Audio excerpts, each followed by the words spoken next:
how to fix unstable ping or have low MS in Mobile Legends in Android.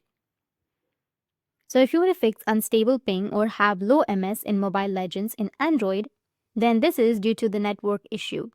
So what you need to do is basically search for your Wi-Fi connection and your Wi-Fi.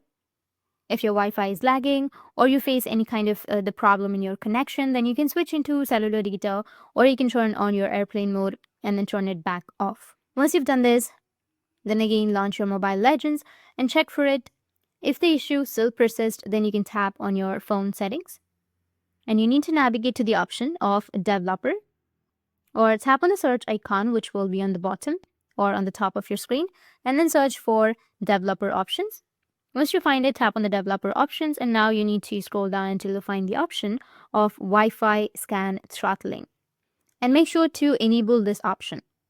This will help you to improvise a network as well as help you to reduce battery drain.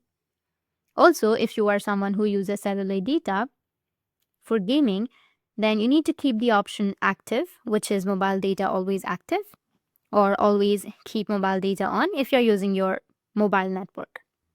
Once you've done this, now you'll be able to resolve your issue of unstable ping or have low MS in Mobile Legends in your Android. That's it, and if you have any questions, feel free to comment below. Thanks for watching.